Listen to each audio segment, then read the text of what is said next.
So just like my last video, you want to use the ntec-5 stock in APB but you don't know how. Well, one of the things with the ntec-5 stock, you want to scope as much as possible with it. Because that scope to you has to be deadly.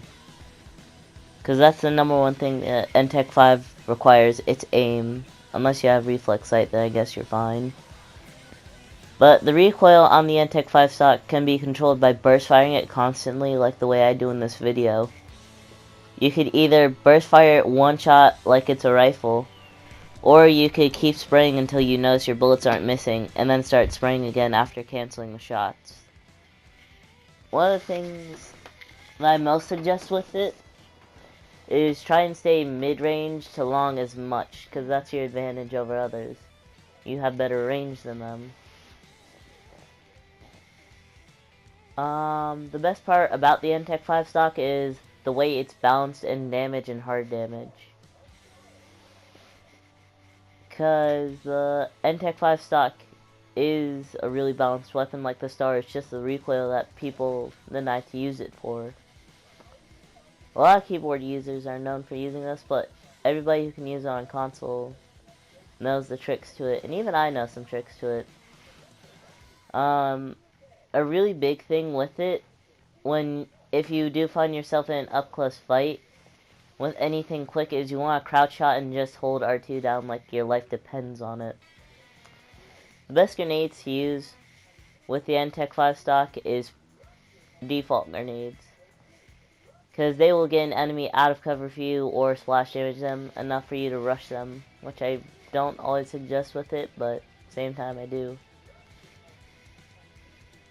And just constantly keep a watch of your aim, of your sights. And like the shotgun, use the default version until you get the hang of it, then get a modded version.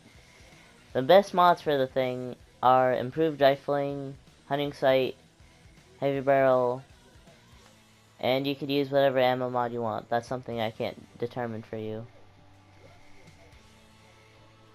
And almost one of the very greatest things to me about the ntec-5 stock is just the way you can target and track people with it.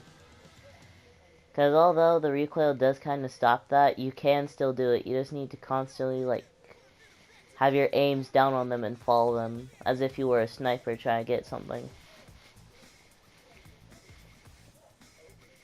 The weirdest thing you would ever do with an ntec-5, even the default one, would be to not aim it, because that's when your recoil really starts to get uncontrollable sometimes.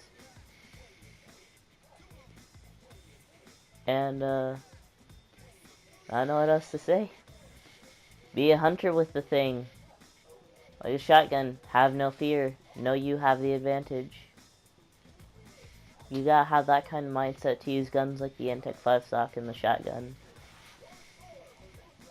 And if you're not really one of those players that feel like rushing, the ntec-5 stock is good at range as well, like I mentioned earlier.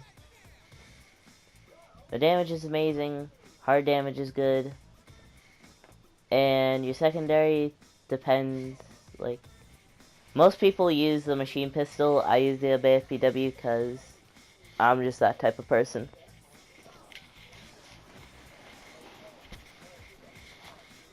One of the best things to do with it, again, is to flank. To flank and crouch shoot and spray. And as soon as you notice, like, that's not working, you might want to reconsider changing guns after this tutorial, or not. I'm not really the biggest ntec-5 user in the game. I'm more into guns that have less recoil. But, you know, I can use it. Pretty handy with the thing. But yeah, I'm gonna do another tutorial after this. Maybe NHBR, maybe Kobe PMG. Who knows at this point? I'm just random, and this upload schedule for the gun is random. I just really hope you found this tutorial useful and it helps you in your days of using the ntec-5 stock. And when you're using it, just try to have fun and be terrifying. And I think that's it. See you guys in the next video.